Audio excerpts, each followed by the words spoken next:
everybody, and welcome back to the Drive Pink Dialogue. I'm your host, Scotty, and as always, I'm here with my co-host, Saur. Before we get into the Herons and an exciting new addition that feels like it's on the verge of happening, how are you feeling, my man? New year, same old Drive Pink Dialogue, but hopefully it's going to be a great year for us. I'm 2025, man. It's 1 year into this Driving Dialogue podcast, and it's been a fantastic, fantastic year. I've had a whale of a time. I know we have a few resolutions, and I'm sure we're going to get bigger, better, and we'll continue to talk into Miami. But wishing everyone who's listening to this podcast a very happy new year. How are you? I'm excited. My favorite college football team won yesterday, so they're going on to the semifinals. Happy about that. Inter Miami is like almost 2 weeks away. Feels like we're about to get a string of new additions that we can be excited about. And so I think it's a good time to be an Inter Miami fan. I think it's a good time to be a sports fan. And I think you can start to look ahead to this 2025 season with some real excitement that is deserved based on the talent on the team.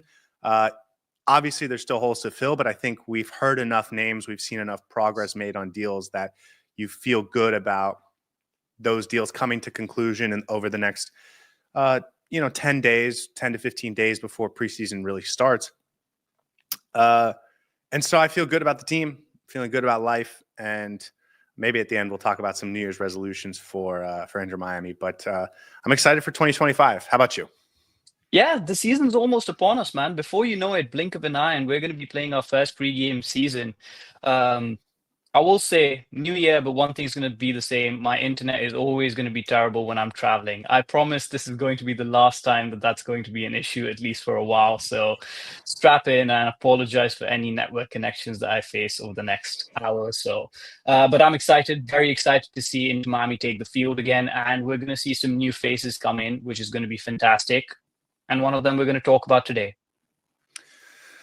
Before we do, though, I want to start with the negative, because not negative, but just the question mark. And that's about the preseason. There's only 2 games officially on the schedule. And it does feel like we should be hearing more about this preseason schedule filling out by now.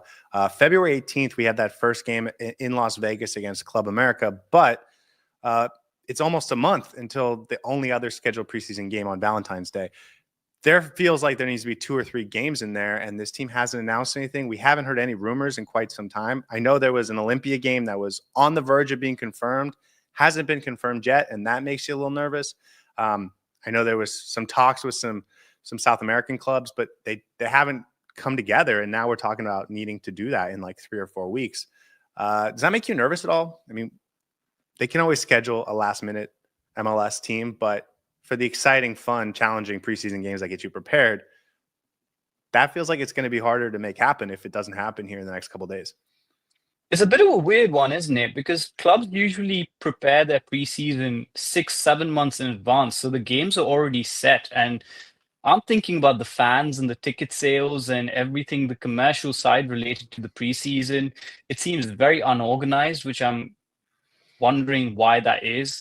I'm sure they already have the games in mind and they know what their schedule is going to look like over the next couple of weeks and over the course of the preseason. But I'm really confused as to why they haven't announced more games. And I'm sure we're going to get the release of the full preseason schedule soon enough. It just seems very delayed. And most teams usually announce it at least a month, 2 months prior so that ticket sales can actually be boosted up. But I guess this is one way that Inter Miami wants to do it this season.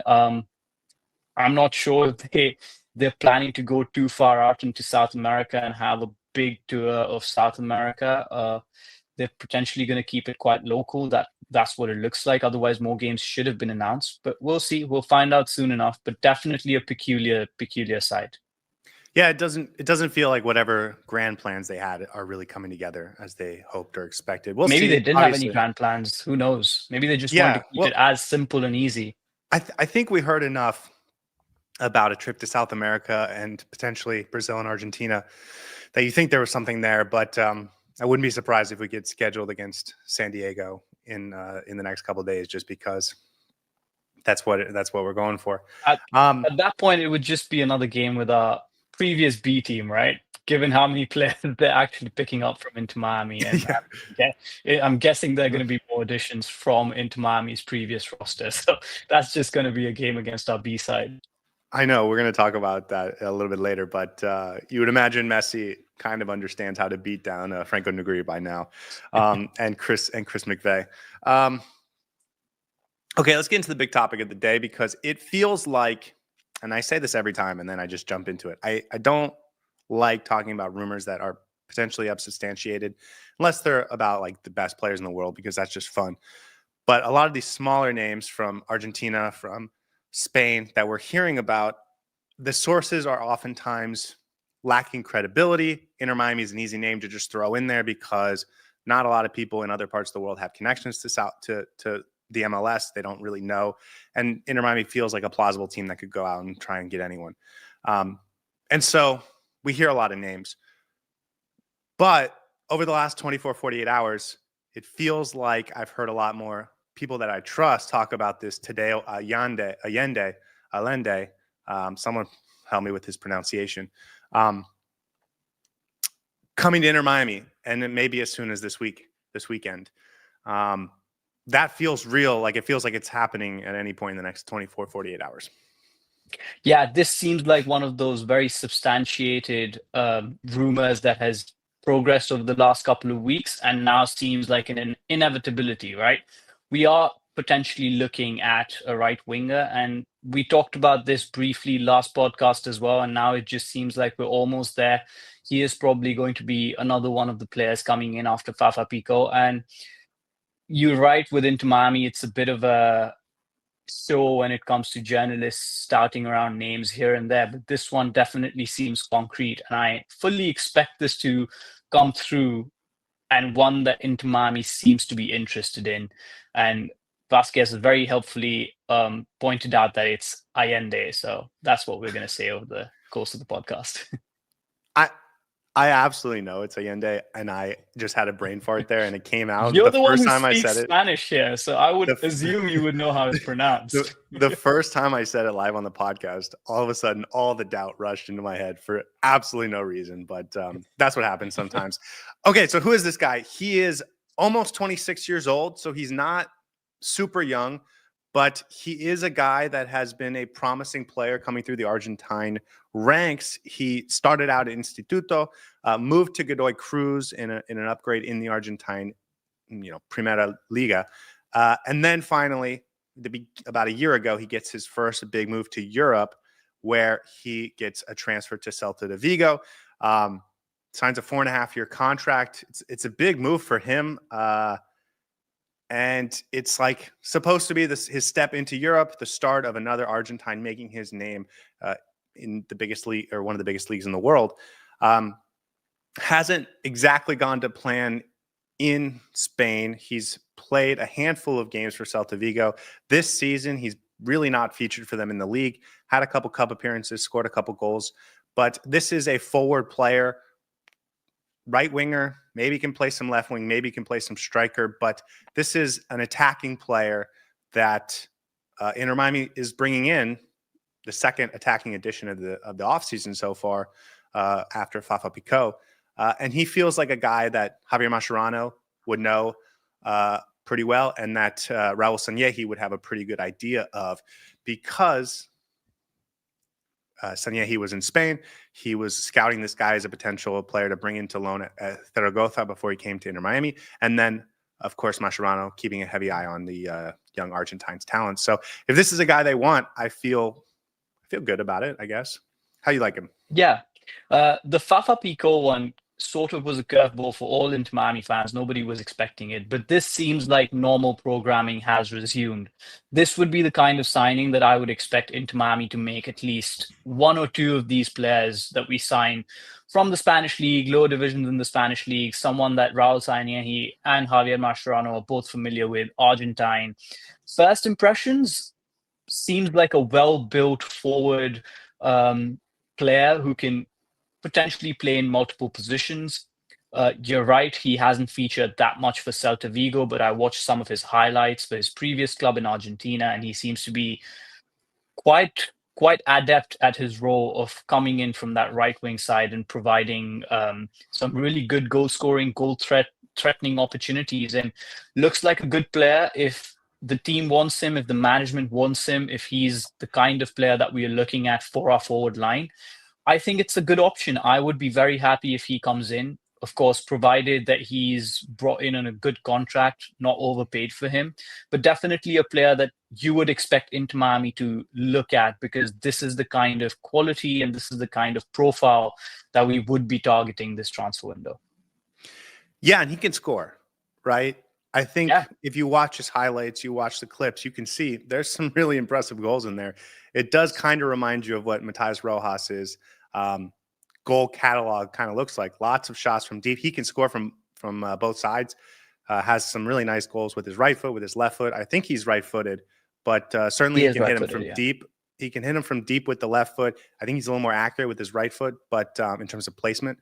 But he can score both sides. Good athlete, not a Fafa Picault blazing speed type, but not a slow player, like a guy that's going to fit in and be an athletic upgrade on like a guy like Julian Gressel, for example. And then the technical ability is going to be there, because he wouldn't be in Spain if he didn't have that. He wouldn't have progressed and shined in Argentina and broke through there if he hadn't developed that. So I think you can expect a sort of technical floor, a pretty high technical floor. And then it's about the salary and how much Inter Miami's putting towards this player, because like you said, he's a right winger. We were talking about this before. What is he going to be? How is he going to impact this team? They have a lot of forwards on the roster already, so it doesn't feel like he's going to come in as a starter. So as long as this isn't a break the bank type of signing, I think I'm quite happy with it. Yeah, and there are a couple of thoughts that come to mind when I watched his highlights. First, he's played in that right wing spot for Celta Vigo very clearly. Even in Argentina, he played in that right wing position. He wasn't utilized as a striker, wasn't utilized as a left wing. But what I did see from a lot of the highlights, from a lot of the goals that he scores, is he loves to come in centrally and shoot from outside the box. And I don't want to toot our own horn, but when we first signed Matias Rojas, we very clearly pointed out that this guy has an absolute left foot of a rocket on him. And it seems like with Tadeo as well, he had a very good right foot and a very good finisher, which is exactly what you need for somebody who's coming in from that right wing side. And seems like he can carry the ball well, seems like he can run with the ball really well. You're right, he's not as pacey as Fafa Picault, but he seems to have that level of athleticism and a little bit of physicality to him that we need in the MLS. Now, there are a couple of question marks that I've heard people talk about, whether he's two-footed enough to be able to work well on that right wing side. I agree with you. I think he seems to be able to score from his left foot quite easily. He had some really good outside the box shots that went in. I think he'll be fine when it comes to the 2-foot side of the argument. Again, we'll see how it works out, but his right foot seems to be strong enough. So if his left foot is just even half of that, we should be fine. And then the second debate that I sort of heard whispers of was he's not as good as with the ball in his feet. So that'd be something that I'd be looking out for. But for a player who comes from Argentina, who plays in Spain, the first division of Spain, it seems like he should have the technical flooring to succeed in the MLS. And again, a lot of our perception is based on the highlights, but I think he should be okay in that role. I would almost go a little bit to say that on paper he seems like an upgrade in Matias Rojas. We'll find out how it plays out. But the biggest question is, where is he going to play on that forward line? Because I could see him playing as that backup to or as a replacement for Leo Campana, because he's strong, he's tall, and he's physical enough to be able to play in that central role and support Luis Suarez. But I think the versatility is going to be really helpful if he can play across the line. I think I'm on a different page than you, actually. The more I think about this, he's about to turn 26 and he's got like less than 20 career goals. The highlights are cool and they're nice, but I don't see a proficient goal scorer. Just looking at his per minute, his per 90 stats, his XG. I don't think we're getting a guy that's going to be a real goal contributor on a big base. Like maybe we get 6 goals, maybe we get 9 goals from him, right? That's what Matias Rojas gave us. But I think we're looking at a guy that is maybe a little bit less talented than Matias Rojas, and also probably a little bit less flexible in terms of where he can play on the pitch. I think he's going to fit in well at right wing. I think he's going to fit in well on the left wing. I think, like you said, I think he might be able to play a little bit of striker. He does have sort of the body for the striker spot. I'm not sure if he's, again, he doesn't have a ton of goals, and he's got a nice highlight package. Yeah. He's got a nice highlight package, which means he doesn't have a ton of tap-ins. He's not getting a lot of just be in the right place at the right time, and that instincts that the best strikers in the world have. It doesn't feel like he has those types of numbers. So I think he might look a little bit out of position as a striker. And so I've actually talked myself into not loving this as much. It all depends on the price. We're going to talk about Matias Rojas later because his next destination feels like it's about to happen and become solidified. But again, just before we move on, one point, most of this conversation is based on speculation, right? We don't know how it's going to play out in practice. A lot of this is potentially me making those questions into statements. So I don't know how it's going to turn out. I agree with you. There are a lot of question marks about it. And you could even make a case for this not being the best potential signing. But I do think as a backup replacement or a backup right winger, he should be able to do a job for this team. I can for sure see him come off the bench, maybe assist a couple of goals. If he can get 6-7 goals and maybe up to 10 goal contributions, I would think that would be fine for someone coming in for this sort of a role on this team. Yeah, and if you're expecting him to be a backup to Suarez or play across the line and have a bigger role on this team, then I'll definitely have question marks about, is this the kind of player that you want to go for? Because he's over 25 almost. So that for me in itself is, he's not young by any means, right? How old is Matias Rojas? Younger than him? 20. No, Matias Rojas is 29, turning 30. Okay. Yeah, fair. Allende turns 26 on February 20th. So in another 6 weeks. Tony has a good point in the chat. He thinks he'll be a good second striker with Suarez, especially when Messi's not on the field. I agree with that. I think that's actually how he profiles best. And listen, I mentioned Mascherano is going to be familiar with his game, and so is Sanyehi. So they clearly have a vision. This is a priority for them, right? I know Fafa Biko is in a sort of different window because he's a free agent. You kind of been able to talk to him for the last month.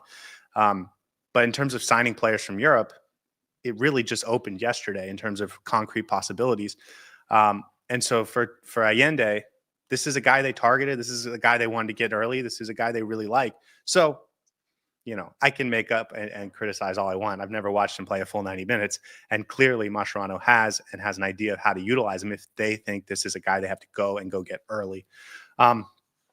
So I think it could work out well. I think we just got to temper expectations. He doesn't feel like a starter to me, though. Yeah, no. He doesn't feel like starter signing. This doesn't feel like the starting left winger. But yeah, if we do our bingo cards again, we're not going to place him as a starting left winger position, right? We're going to potentially expect him as a backup. It feels like now you have Messi and Suarez as obviously your two top guys in the front line, but you add Fafa Biko, you add Facundo Farias, you add Tadeo Allende, maybe you add one other piece, and you feel like, okay, you're going to rely on Messi and Suarez, but the rest of the pieces are good and kind of interchangeable, and you can feel confident in them when they're on the field. So in that sense, I think you're adding another piece, and I like it for that. He is international. He's from Argentina, so another Argentine coming into the mix. You can feel whatever way you want about that, but he will speak Spanish. Culturally, he'll fit in with a lot of the guys. And then 26, one of the things about goal scorers is they become better goal scorers as they get older, and the hope is at their peak, they've hit their goal scoring form while they still have that peak athletic form. And the best ones can obviously keep scoring goals late, even after they start to drop off athletically. But, he's entering his prime right now. So, yeah. Yeah, I think if we can get the best out of him, he's definitely going to be a great addition to this squad. But as you mentioned, we should temper our expectations. He's not coming in to add 10, 15, 20 goals to this team. He's going to come in as a replacement. He's going to do a job when and if required. If there are injuries, he's going to come on. And honestly, I think this is a low risk sort of a signing as long as we manage our finances well. Because if he Mhm. comes in and he's hungry to actually do a job and play with Messi, and listen, he is coming in from Europe, playing in into Miami, right? Some people might say that's a step back. I don't think so, but that's an argument that you can make. So for him to be able to do that, he must want to prove himself. And I'm hoping that he's able to actually hit the ground running and um, light up the right wing spot when Messi's not available, because that would really be a great, great sign for this team if he can do a job for us.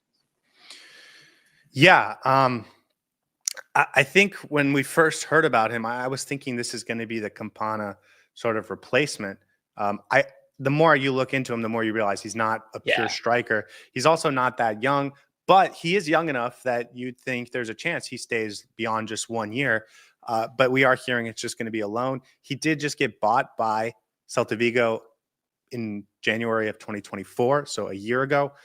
Hasn't made it work yet, but he's under a long contract. So I don't think Inter Miami is really in a position to spend a lot of money to bring him in permanently. So this might be a 1 year type of deal where he comes in, he gets minutes, which he wasn't getting in Spain, can sort of restart his career, maybe build a little bit of a reputation for himself so he can go find a new home moving forward in Europe. But yeah, I think he's going to come in with something to prove, not a guy that we're looking at as being the long-term replacement for anybody. And listen, he scored 2 goals in the last month for Celta Vigo in the Copa del Rey. So he seems to be getting back into some sort of goal scoring form. I just hope that doesn't play into Celta Vigo's thinking that we don't want to let this guy go when he's actually hitting good form. But I agree with you. I think this is a move that's going to allow him to get the minutes that he needs to actually get his career back on track. One question I have, and I'd love to know your thoughts on this, is knowing that Raul Sanyehi and Javier Mascherano probably know him better, do you think a big consideration of signing him is the fact that, yes, he's probably being brought in as that right wing backup option, but the fact that he can be a little bit more versatile and could potentially play as a third striker if you need, behind Suarez and a potential second striker, and maybe even cover on the left wing? Do you think that's a consideration that Inter Miami is keeping in mind, or are they just bringing him in as that right wing spot and making sure he's pigeonholed in there and gets the contributions from that side of the pitch? Yeah, well, let me bring a question from the chat from Tony. We think he's a Campana replacement or a Rojas replacement? And I think that sort of gets to the point of your question. I don't think we're bringing in that second striker that would be really excited about. I think I've said for the last year that if you move on from Campana, you're not going to think that the replacement is better than Campana.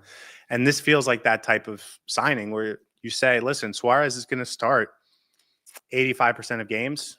And so you're going to start 15%, and then you're going to come on in the last 10 minutes of some games and be a second striker with Suarez. And you'll get 10 games as a starter when Messi is rotated out. And maybe you'll get 5 games as a starter on the left wing. And you'll build a 20 start, 12 came off the bench season. You'll get your 1,500, 2,000 minutes. But I don't think this is like the guy that we were hoping for. He's clearly not a U22 like potential stud. So I don't think he's really a Campana or a Rojas replacement, in my opinion. You kind of dampen my mood by saying we're not going to get a second striker. And you might be absolutely right. And I don't like that, because I think we do need that second striker. We do need an out and out Campana replacement, because number 9 in this league is a very important position. So you can't just put anyone up there. But you might be absolutely right in that. We might be just looking to fix that with, a paper wall and not actually bring in a true replacement for Campana, which is slightly scary. But yeah, maybe he's a Gressel replacement, as Tony mentioned in the chat. That makes me feel a little bit better, I guess. But I think that's what this is. Gressel had some really good assist numbers. So if he's able to produce any of those, that'd be really good. But yeah, a lot of question marks about this. I would definitely say that I'm more excited about the Fafa Pico acquisition rather than the Allende acquisition. But hey, listen, as soon as he puts on that Inter Miami jersey, we're going to be behind him. And I'm hoping he can really stamp a name on this squad, like a lot of the other players that we are talking about. with Rojas and Campana and Gressel managed to do in that one season. So we'll see how it works out. Yeah, I think sort of Gressel and Rojas right wing spot, those two combined minutes at right wing is sort of where I think he's going to line up and end up replacing and taking those minutes. And then we saw Rojas play a little bit in left wing. I don't think he's got number 10 in him. Like, I don't think he's a midfielder. No. So even for Rojas and Gressel, who both could sort of play in the midfield, I don't think he really replaces that. So I don't know, man. Jay says, do you think Matias Rojas leaving bodes well for Taylor? And so maybe we can use this to translate to the rest of the roster and how this would affect things. By the way, nothing is official. It is our understanding that this is moving in a very positive direction, and it could be done as early as the next 24 to 48 hours in terms of all the big names saying it's a done deal. But where does this leave the rest of the lineup? Because at least for the wing spots, if you have Messi, you have Allende, you have Fafa Picault, and you have Facundo Farias, you have 4 real players, I think, that you believe in, that not Messi, but the other 3 have real versatility. Because obviously Messi's going to be locked in where he's the first person you put in the lineup. The other 3 have versatility, can help you where you need to go. And so that feels good. I would like a second striker because I felt really nice having Suarez and Campana. And I would hate to sort of step back in that lane, but that leaves off both Julian Gressel and Robert Taylor. If you keep either one of them, you're talking about really having a lot of quality depth, but it feels like this opens the road for both of them to potentially leave. Yeah, I think in all likelihood, both of them are going to be going out. If you ask me, I would prefer to keep at least one of them, whether that's Gressel or whether that's Robert Taylor. Obviously, personally, I would want to keep Robert Taylor just because I think he's a fantastic player. But with the way the forward line is shaping up, I wouldn't even mind keeping Julian Gressel because of how versatile he is. And the fact that he can play really well on that right wing spot, but he can also cover in the midfield. So I would actually keep one of those players just for that depth. Because if you think about it, Messi goes to international duty. Maybe he misses a couple of games through. Well, he's not going to miss. We're not going to have any. Yeah. For but international duty. If Messi is unable to play all the games, I'm not going to use the I word. He'll skip a game or two. Yeah, no doubt. You are potentially asking either Facu Farias or Allende to play in that right wing spot. Then Fafa Picault comes in that left wing spot. But I think you need that depth on the bench, and you got Leo Afonso who can cover. But I think having Robert Taylor would make me a lot happier, or even Julian Gressel. So I think both of them are going to go, and that's what it's going to look like. But I would like to keep at least one of them because depth is everything when you're playing that many games this season. Yeah, I just looked at the depth chart and I saw Emerson Rodriguez's name, and it made me smile. We have him as well. Yes. Yeah, and you know what else I think this move does, though, is you have the 4 guys I mentioned, Messi, Picault, Farias, and Allende, Tadeo Allende. That leaves open the possibility of bringing in Neymar or Angel Di Maria or someone like that in the summer if you want to, because you haven't sort of committed so many resources and so much to that left wing side. So in that sense, I also think that might be a little bit of future planning, and you can see how that would make sense from their perspective too. So I think it makes sense to bring in this player if your designs are to move on Robert Taylor and Julian Gressel, but I don't think anyone should get like you said, I'm more excited about Fafa Picault. But one of the things I'm really excited about for Picault is just the energy and the relentlessness and the peskiness. And maybe this player, who again I've never seen play a 90-minute game, has all of those types of attributes that you don't see on the stat sheet, you don't see in the highlights. But once you start watching him game in and game out, you really start to appreciate the little things. So I'm looking forward to it. I hope he does sign. I hope we get confirmation on that in the next couple of days so we can get working on a center back, get working on potentially another midfielder. The goalkeeping situation has gone a little bit quiet. So exciting times, and they just got to keep moving. And so if this is the guy they want, go get him, and then let's move to the next one. Yeah, it just feels like it's a matter of time now. They should potentially finish this up over the next week. I'm ready for more rumors. I'm ready for that spine to get filled up soon, man. That central midfield spot and that center back spot, which is basically two players that we need to bring in who are first team quality players. So I'm excited for that as well. This is definitely a piece of the puzzle, but it's not the piece that we're looking at. So great addition to the squad, great addition to the roster. Moving in when we're playing the CONCACAF Champions Cup, when we're playing that many games with the Club World Cup coming in as well, he's definitely going to have a role to play, but not the one that excites you the most, like Fafa Pico does, right? Yeah. So very good addition. I hope it comes through and it happens soon enough, but we need more players. So let's see what happens. And before we move on, I have one question regarding that Gressel and Robert Taylor conversation. You make a very good point that we're potentially keeping that one spot open on the wings for a Angel Di Maria or a Neymar sort of a player. Do you think we keep Julian Gressel or Robert Taylor, move one of them on, and then keep the other until the summer, and then move that player on and bring in someone like Neymar, Di Maria? Or do you think we're going to lose both in this window and then just keep that position open until the summer? I'm thinking strategically here. I'm not suggesting this is what they're on the verge of doing, but I think it makes sense to move Julian Gressel as soon as you can because the contract's a little bit bigger. And you don't want to get stuck with that and have a harder time, at some other point trying to move it.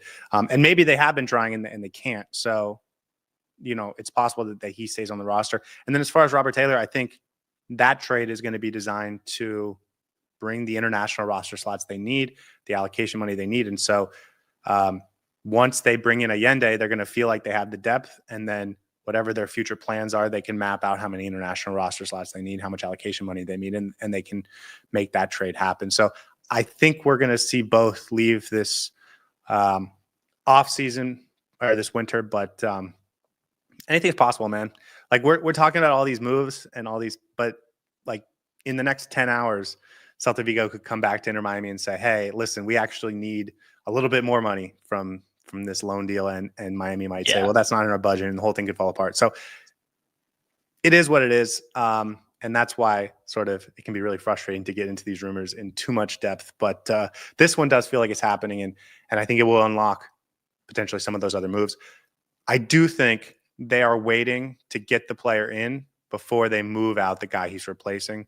That makes sense. That feels like what's happening at goalkeeper. We heard Noel Losada by some relatively decent sources for the goalkeeping position. And I imagine that Inter Miami is probably still trying to work on that, trying to still bring in a goalkeeper. But if they can't get the price right or whatever, and you end up staying with Drake Callender, like you feel good about that. But if you trade Drake Callender now before you get the replacement in, you have no goalkeepers in the roster. Right. So then you give the leverage to the other team. They can demand more, and you could end up getting stuck with like some free agent out there that we've never heard of, right? Oscar Ustari could come back and be the only goalkeeper on the roster, right? So I think every move is going to unlock some outgoings from this point on. Yeah, a lot of combinations, permutations, a lot of jigsaw that needs to happen. It almost feels like a frustrating part because we're just speculating and we don't know how it's going to play out. And tomorrow we're going to get a news that we're signing a center back or another player, and then this move just gets put on the side burners and potentially never materializes because, let's be honest, it's not the most imminent move that we need. So you're absolutely right. It's a little bit frustrating, but that's where we are with Inter Miami right now. And for all said and done, all of these combinations that we're talking about, outgoings, incomings, it's going to happen over the next 2 weeks. It has to happen over the next 2 weeks. There's going to be more rumors coming in. So hopefully we get more clarification about this particular move. But you're right. Seems like the most concrete choice that we have right now. So let's hope it comes through. Yeah, and I am still hoping that we talked about Paulo Diaz from River Plate. That is a name I would love to bring in. I hope that whenever this gets done, whether it's tonight, tomorrow, Saturday, Sunday, Monday, that the next one is a center back because, and a high quality center back like Diaz, because that would be really nice. Anything else on the roster or transfers? I mean, there hasn't been any real rumors over the last couple of days aside from Allende sort of getting closer. The roster, I mean, we talked about it a lot on Monday, so I don't know if we really need to rehash a ton of it, but any other thoughts before we talk about some outgoings from Inter Miami?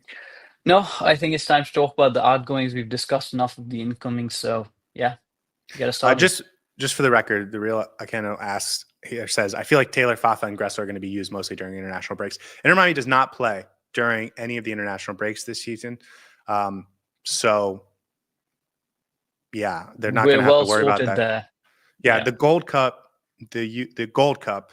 So any CONCACAF players or any potentially foreign nations playing in the Gold Cup, that's the only time we might lose players. And, maybe Kramaski, maybe David Ruiz, but Messi is not going to be leaving the team for international duty at any point this season, which is nice.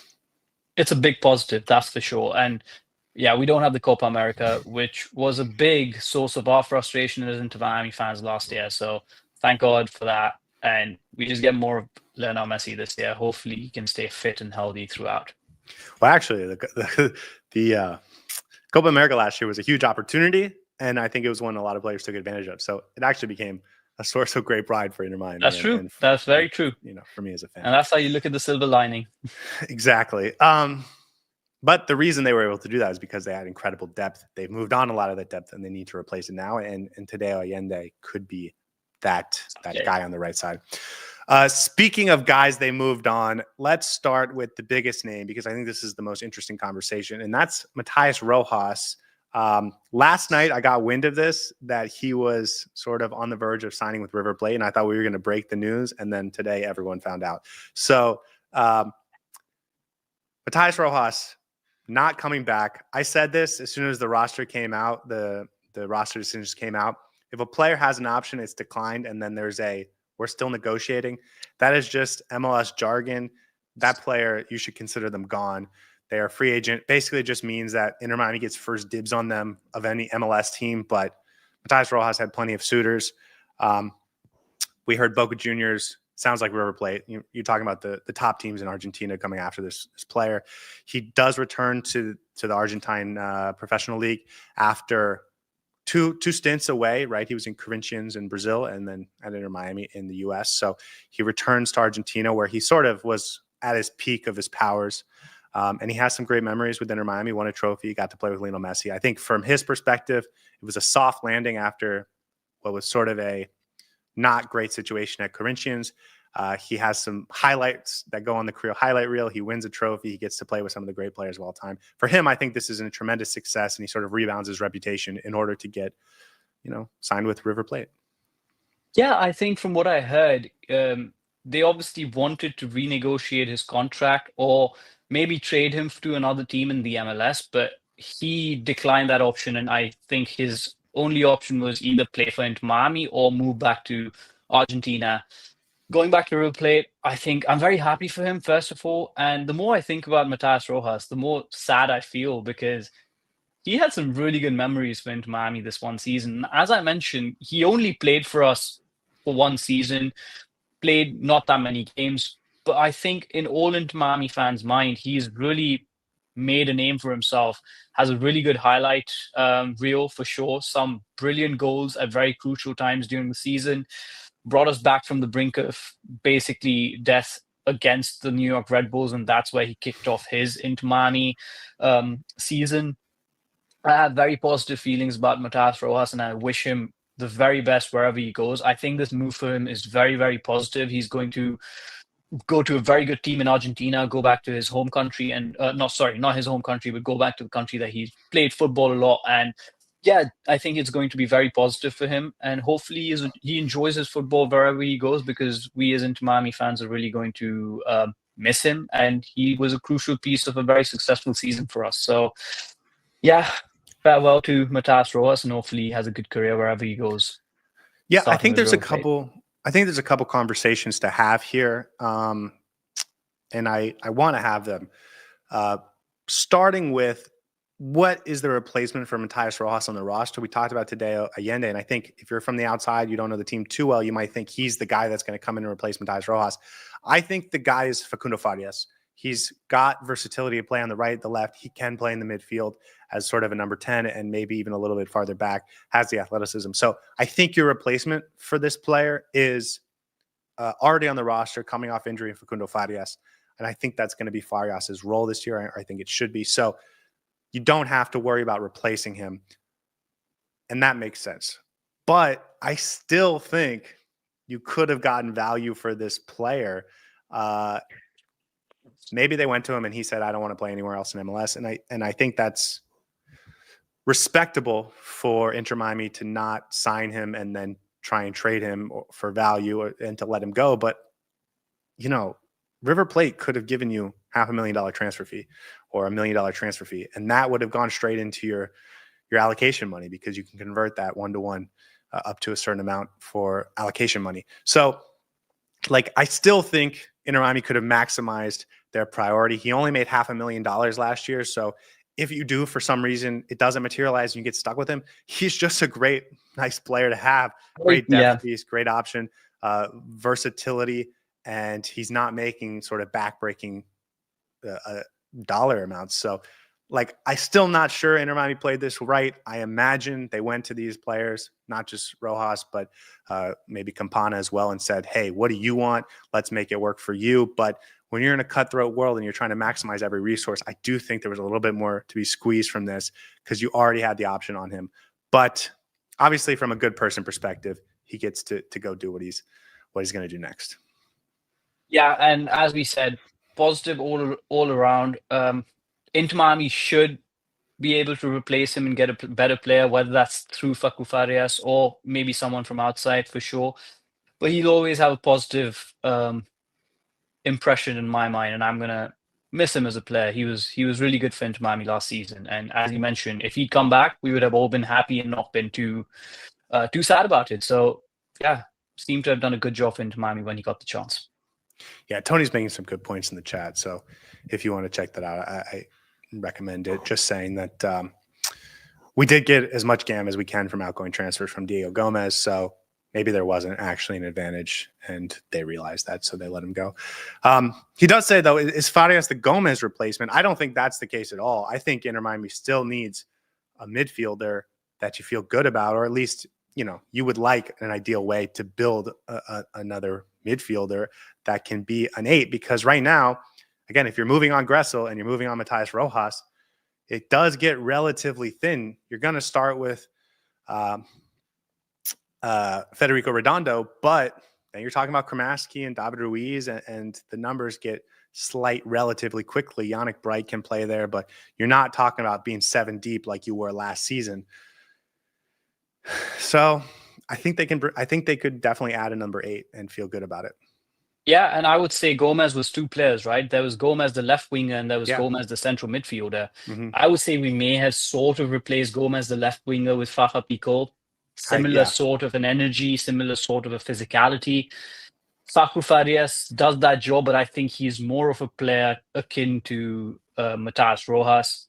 So you still have to replace that Gomez, the central midfielder, because that I think was one of the very crucial pieces for our success in that midfield when we played him there, which wasn't enough in my understanding. But definitely need to still replace Gomez, the central midfielder. And as you mentioned, the depth there is starting to look less and less and less impressive. So hopefully that's a signing that we're going to look at in the next couple of weeks. Yeah, and listen, are you going to get a big step up from Benha? Hopefully. Federico Redondo, I think you could see a big step up there. I think he's going to have a breakthrough season next season for sure.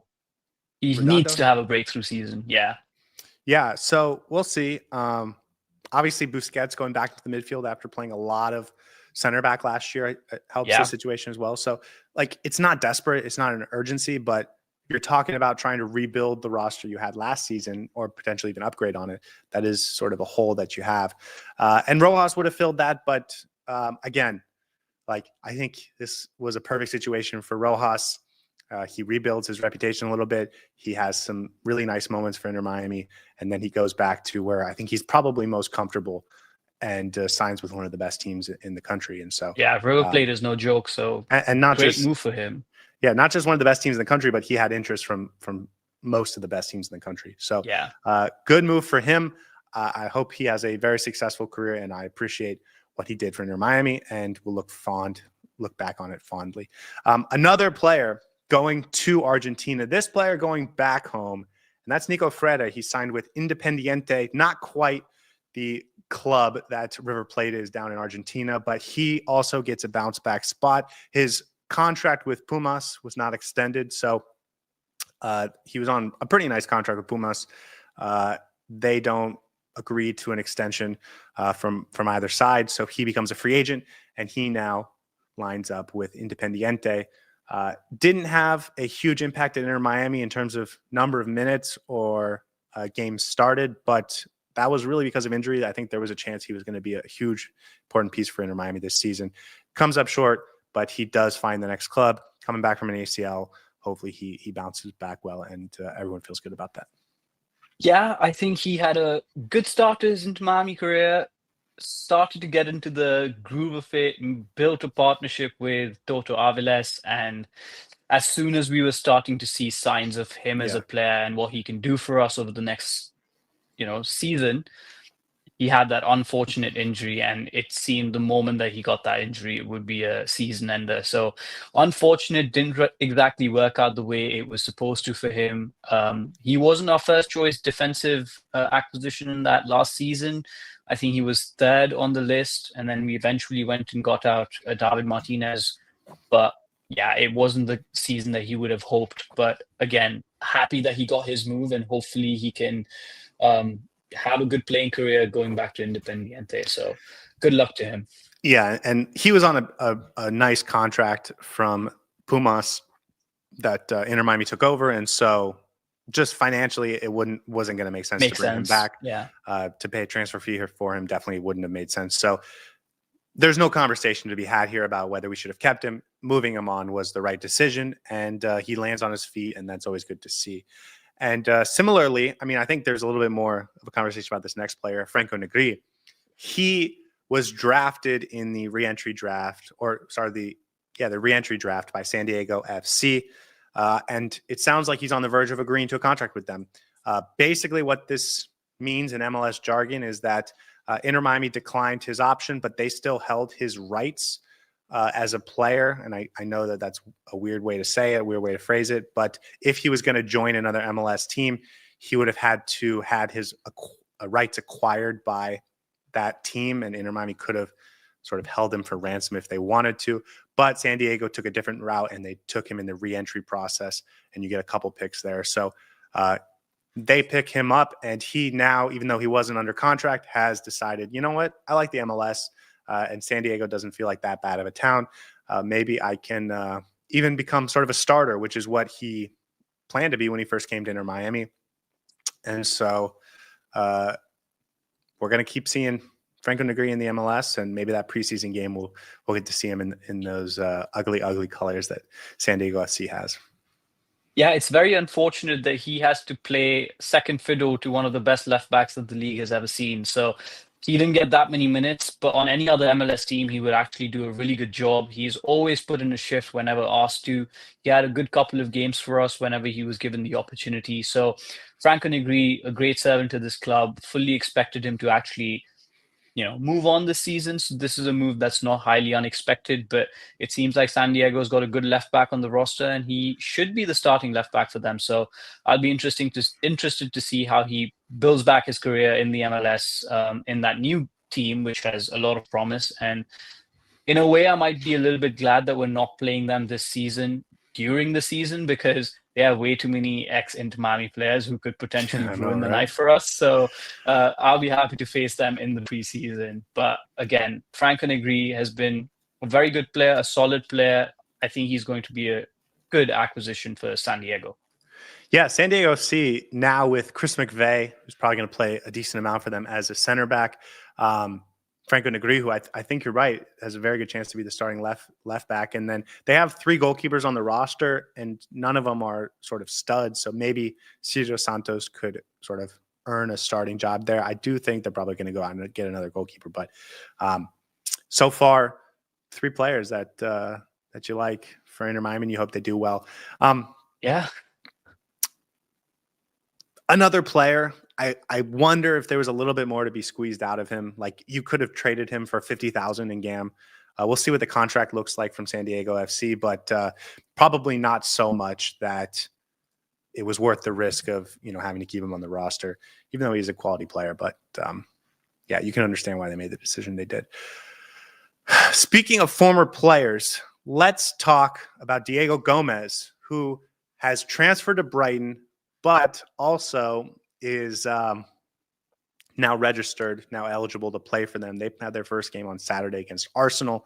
Obviously, that's a big game. I don't know if he's going to make his debut, but he's going to be available for Brighton. And obviously, he'll play at some point this month. They have mentioned that they expect him to sort of jump right into the rotation. They're not going to sort of, they're going to wet him early, get him ready to go, and he'll be a contributor for them right away. So I thought we could spend 5 minutes talking about what our expectations for Diego Gomez at Brighton are for this season and maybe for, the immediate future. If I'm correct, Brighton is playing Arsenal this weekend, right? Yeah, Arsenal. You know what my ideal start to the New Year's would be? Watching Diego Gomez hit a winner? Yeah, that would be basically the best thing in the world. But the second best thing would be Diego Gomez comes on in the 62nd, 59th minute, that sort of a mark. Brighton's winning 1-0. He comes in and his first action on that pitch is a crunching tackle right into Martin Odegaard. Get the ball off him, make that run that he so often makes like a rhino through the midfield, place the ball in, and the striker scores. That would be my perfect start for 2025. I can't wait, man. I'm actually really excited to see Diego Gomez play in the Premier League because I think he's going to be really, really good. He chose the perfect team to go to. Brighton's going to give him the opportunity. That team is not afraid to try out new players, young players, and not afraid to throw them in the deep end very quickly. So I'll be very, very eager to see how Diego Gomez shapes up. But it's going to be fun, man. It's one of our own playing in the Premier League, and that's all you can ask for. Yeah, and even if he doesn't play against Arsenal this weekend, they play Norwich City next weekend in an FA Cup match. They play Ipswich Town, and they play Manchester United and Everton later this month. So the next 4 games after this Saturday are all sort of soft landings for a Diego Gomez introduction. I will say, if it doesn't go incredibly well for him this second half of the season, it wouldn't shock me, because that's basically what happened in Inter Miami. He came in at halftime of the season, came in that summer we signed Lionel Messi, and he was nervous and trying too hard to make an impression, was overrunning things. The sort of precision wasn't there, and you could tell it was a nervous thing, a step up in quality, and he needed some time to adjust. And so he got his off season, and then he came back a different player. And so it wouldn't shock me if he doesn't really look quite like he's up to the pace for the next couple months for the rest of this season in Europe, but that he comes back next year and really locks down a sort of a midfield starting spot for them, because I think he has that sort of physical ability. And what we saw this season, especially in the early parts when he was playing that number 8 role, that box-to-box role, which is what he's going to play there. I mean, it was special. He was the best box-to-box midfielder in the MLS in the first half of the season, no doubt. Yeah, and the Prem is no joke, right? It's a different beast in itself. It's going to take some time to adjust to it. I'm sort of glad that he's coming in mid-season when there might be some expectations for him to do really well, but nobody would be too mad if he doesn't hit the ground running immediately. And honestly, his Brighton career is going to start in the summer when he properly gets embedded into the team. But regardless, I think in the long run, I do expect him to definitely have some sort of an impact on Brighton. And I hope it's very positive throughout for him. He's just a phenomenal player who has a lot of potential and can definitely be an important player for Brighton in the future. And that's what I hope for him. Yeah, same. And some people in the chat are talking about how he can really represent Inter Miami well. You've said this every time we talked about him, but certainly you're going to look on his Premier League career with pride. You mentioned Brighton is the perfect landing spot. He did have interest from a couple other Premier League clubs. West Ham was also really interested in him, and he sort of locked in on Brighton, and both teams got that deal done. So I think it's the perfect spot too. I'm really excited for his career there. And again, just another player that came to Inter Miami, got everything he could have wanted, and is going off and to do a better thing. So Inter Miami's doing a good job of that lately, and that's going to help them with recruiting going forward. So love it for everyone, and especially for Diego Gomez. And I'm looking forward to watching Saturday. I hope he does get some minutes because that'll be really cool. Okay, we've got five minutes left or so, and I figured that we could do a little bit of a New Year's resolution for Inter Miami. Maybe we do one or two each, but just something that we want to see from Inter Miami this year that Inter Miami should make as their New Year's resolution. Would you like to go first? All right, I can go first. I have a few in mind, so I'm glad that you gave me the opportunity to go first. I'm going to start with the back of the team, the back of the roster. My first resolution, if I were into Miami, would be to keep more than 2 consecutive clean sheets this season. Hopefully, 5 consecutive clean sheets would do a really good solid for us going into the season, because last year we were quite terrible in defense and we often conceded goals carelessly and needlessly. And I hope this season we can clean that up and be better, especially given that our new head coach is a defender by trade. So I'm hoping Inter Miami can keep more clean sheets this season, especially consecutive clean sheets. Yeah. I want to see the club bring in their team before the preseason ends. I don't want to go into the season and trade a couple players 3 games in and bring a couple new players in 6 games in and be relying on, B team players because we were afraid to sign guys and Matias Rojas and Celta Vigo. They all came in late because we couldn't move guys. Like, I want to see this team get their business done. I know this is ambitious, but I want to see them bring in like 5 new players over the next 2.5 weeks. Because I think they're going to bring in 6, 7, 8 guys still beyond Fafa Pico and beyond Tadeo Allende. And I want to see them get 5 or 6 of those guys in January 18th when that first preseason game happens. I know that's asking for a lot, but it's a new year, baby. Let's do it. Yeah, being unsettled is honestly the worst thing to see as a fan, because when your team is not fully settled, you're not invested in it as much, right? When we played the CONCACAF Champions Cup, compared to what our team was towards the end of the season, we played 2 completely different play styles. And it was just, it was the devil in the deep sea. And I hope that by the time that we go into this season, as you said, we're settled and we're ready to get started from the first ball, because it just doesn't feel good when you're still fixing a few pieces and you're not fully ready for the season to start. All right, for me, I think this season, Inter Miami's biggest resolution needs to be going far in tournaments. You mentioned this, I think, a couple of podcasts ago, but last season, Inter Miami lost every single game when they came up against an opposition that could potentially beat us in any possible manner, right? We lost against Monterrey in the CONCACAF Champions Cup. We lost against Columbus in the Leagues Cup. We lost against Atlanta, who we were concerned about in the playoffs. So every time Inter Miami was expected to step up and actually compete against a remotely difficult opposition, we failed to do that. This season, I think we need to have the resolution that we go far in tournaments and we compete, whether it's the semifinals, whether it's the finals. You have to compete and put in a good showing. Nobody's saying we're going to win everything, but just put in a good showing so that we as fans can actually be proud of our team coming off some of these tournaments. So hopefully we can show that, because we believe in this team. Yeah, I'm glad I could inspire you for that one, because I'm going to steal one of yours that we talked about earlier, and that is no more goals allowed in the first 3 minutes of games. That happened like 5 or 6 times this year. It is incredibly frustrating as a fan to get all excited, and we do the pregame shows every time, and we're spending the entire hour building ourselves up into this excitement, and then 1 minute in, Michael Uwe for Philadelphia has a goal, or Chankalai for the New England Revolution has a goal. And yes, it allowed us to have all those comeback wins on paper, but it's just not a great way to start the game. You don't know how Javier Mascherano is going to react to that. You're going to bring in a lot of new players, so you want them to just build some confidence, get some early leads. In 2023, we had a habit of scoring in the first 10 minutes of games. Last year, it felt like we had a habit of conceding in the first couple minutes of games. So I think no more goals in the first 3 minutes of games. That's my New Year's resolution for Inter Miami. Let's get it done, boys. I'm going to end with mine on a little bit of a realistic note, right? I'd say it's realistic, but it's not really. Last year, we kept talking about winning 4 trophies, winning everything we're competing for. I feel like that's a little bit too much pressure. This year, we do the double. That's all I want. Just do the double, win the MLS Cup, win the CONCACAF Champions Cup, and I think that's good enough for me. Win the big ones, win the trophies, bring it home for the fans, bring home for Lionel Messi, and just meet the expectations that this club has set for us. And I think we're going to have a good year.